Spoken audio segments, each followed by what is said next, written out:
నమస్తే welcome to our channel. AP liquor scam లో రోజుకో కీలక పరిణామాలు జరగడం చూస్తూనే ఉన్నాము. మరి నిన్న నర్రెడ్డి సునీల్ రెడ్డిని విచారించడం, మరి ఈ రోజు అనిల్ చోక్రా ముంబై వ్యాపారి అయినటువంటి అనిల్ చోక్రాని గతంలోనే అరెస్ట్ చేశారు. మరి 3 రోజుల పాటు కస్టడీకి తీసుకొనున్నారు సిట్ అధికారులు. మరి ఈ లిక్కర్ స్కామ్ లో ఏదైనా కీలక ఆధారాలు లభించే అవకాశం ఉందా, అసలు ఏం జరగబోతుంది తెలుసుకునే ప్రయత్నం చేద్దాం. దీన్ని విశ్లేషించడానికి మనతో పాటుగా ఉన్నారు senior journalist doctor Vadlamani Kanakadurga గారు. నమస్తే మేడం. నమస్తే అండి. లిక్కర్ స్కామ్ లో రోజుకొక ట్విస్ట్ చూస్తున్నాము. ఆల్రెడీ విచారించిన వాళ్ళని మళ్ళీ విచారణలకు కూడా పిలుస్తున్నారు. ఈవెన్ నర్రెడ్డి సునీల్ రెడ్డి గతంలోనే ఆయన కంపెనీల పైన దాడులు ఇవన్నీ కూడా చూసాం మేడం. నిన్న కూడా విచారించారు. మరి ఈ రోజు చూసుకున్నట్లయితే ముంబై వ్యాపారి అయినటువంటి అనిల్ చోక్రాను 3 రోజుల పాటు కస్టడీకి తీసుకున్నారు సిట్ అధికారులు. మరి అనిల్ చోక్రా గతంలోనే ఈడీ కూడా అరెస్ట్ చేసిందనే కథనాలు కూడా విన్నాము. ఏంటి అసలు అనిల్ చోక్రా పాత్ర ఏంటంటారు? ఈ లిక్కర్ స్కామ్ మలుపు తిరిగే అవకాశం ఉందంటారా ఈ కస్టడీ తోటి? ఖచ్చితంగా మలుపు తిరుగుతుంది. అంటే అసలు లిక్కర్ స్కామే లేదు, వాళ్ళకి ఏ స్కామ్ లో ఉండవు. కల్తీ నెయ్యి అసలు లేనే లేదు. 20,000 కోట్ల లడ్డూలు మీరు కల్తీ లడ్డూలు భక్తులకు పంచామన్నారు, అది కూడా లేదు. అరకామణి చిచ్చి అసలు లేనే లేదు. అది మేము సెటిల్ చేస్తాం కదా ఇది లోక్ అదాలత్లో.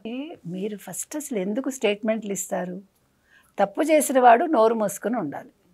సరే కేసు ఏ రకంగా వెళ్తుందో చూశాక నోరు విప్పాలి.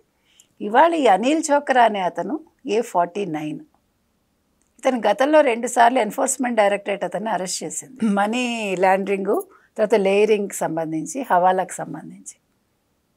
ఇతను ఎలాంటి వాడు?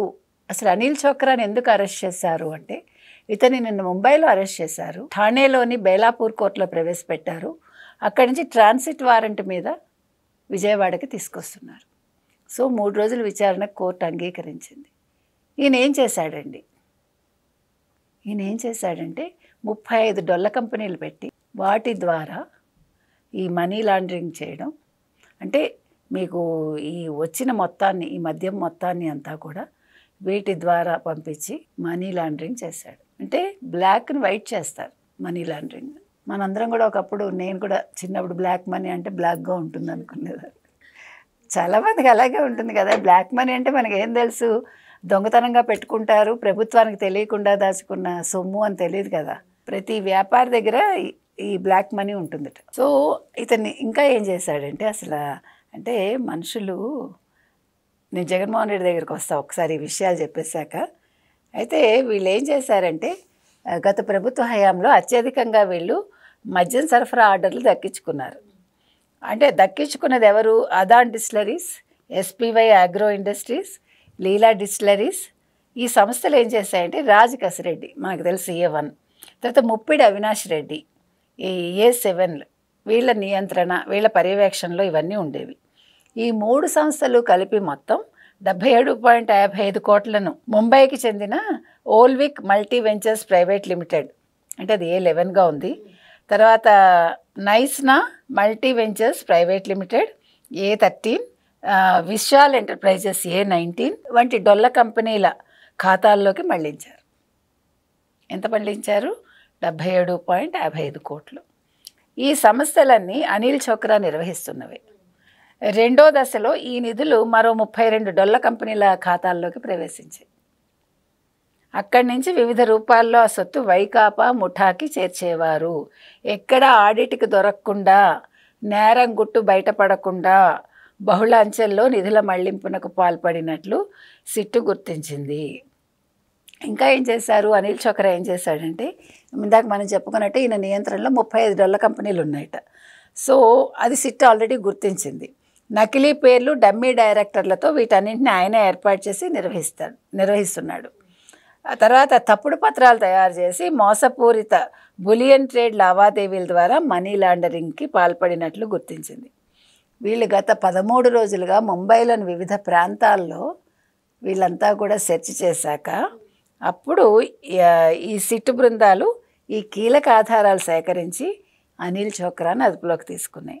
మనీ లాండరింగ్ నిరోధక చట్టం కింద అతని మీద కేసులు పెట్టారు. మరి ఏం చేయాలండి?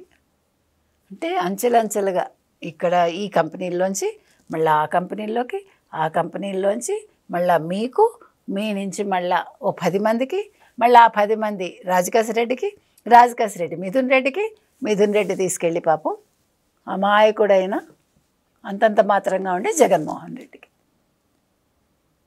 ఎంత అమాయకులండి ఒక్కొక్కళ్ళు. ప్రజల్ని ఎలా ఆడుకున్నారు, ప్రజల ప్రాణాలతో చెలగాటం ఆడారు. జగన్మోహన్ రెడ్డి ఇప్పుడు చెప్పు సమాధానం. అనిల్ చోక్రా తెలియదు వీళ్ళెవ్వరికి పాపం. కేసులు ఎలా వెళ్తున్నాయండి అసలు అంటే ప్రపంచంలో ఈ రకంగా చేసిన ఒక స్కామ్ అనేది అంటే ఈ రకంగా ఈ అధికారులే ఈ రకంగా చేస్తున్నారేమో దీన్ని. అంటే ఏమంటారు, బద్దలు కొట్టడం అంటాం చూడండి, చీల్చి చెండాడడం ఆ రకంగా. అంటే నిజంగా ఈ అధికారుల్ని ఇదంతా తేలాక ఏ రకంగా సత్కరించాలో ఆలోచించండి ప్రజలు. ప్రపంచంలో ఎక్కడా కూడా ఇలాంటివి జరిగి ఉండదు బహుశా. అంటే ఇన్ని డొల్ల కంపెనీలు పెట్టచ్చు, ఈ డొల్ల కంపెనీల నుంచి మళ్ళీ ఇంకో 35 డొల్ల కంపెనీలకు పంపించవచ్చు. వాటి ద్వారా మన ఆడిట్కి చిక్కకుండా, అది మెయిన్, ఆడిట్కి చిక్కకుండా ఈ డబ్బుల్ని మనం వివిధ మార్గాల్లో పంపిణీ చేయొచ్చు. ఆ తర్వాత అందుకనే మీకు డబ్బు హైదరాబాద్ నుంచి ఎందుకు వెళ్ళిందో ఇప్పుడు అర్థమైందా మీకు? ముంబై నుంచి ఇక్కడికి వచ్చి ఇక్కడి నుంచి అట్టపెట్టెల్లో గోనె సంచిల్లో వెళ్ళింది. అంటే ఎక్కడికక్కడ చెక్ పోస్టుల దగ్గర ఎట్లా మేనేజ్ చేశారు? ముంబై పోలీసులను చేశారు, హైదరాబాద్ వాళ్ళని చేశారు, ఆంధ్ర వాళ్ళని చేశారు, కర్ణాటక కూడా చేశారేమో. సరే, ఇవన్నీ కాకుండా మనం లండన్ వాళ్ళనే మనం ఏమార్చాం. ఆఫ్రికా అంటే మీకు డబ్బు ఇంకొక ప్రత్యేక ఫ్లైట్ వెళ్ళింది లండన్కి కదా. ఇది మనం నవ్వుతున్నాం కానీ అండి చాలా బాధగా ఉంది. అంటే మీకు ఇంత మంచి బుర్ర తెలివితేటలు ఉన్నప్పుడు మీరు దేశాభివృద్ధికి దాన్ని ఉపయోగించకుండా మీ సొంత అభివృద్ధికి మీరు వాడుకుని మీరు ఎంజాయ్ చేస్తున్నారు. కరెక్టే.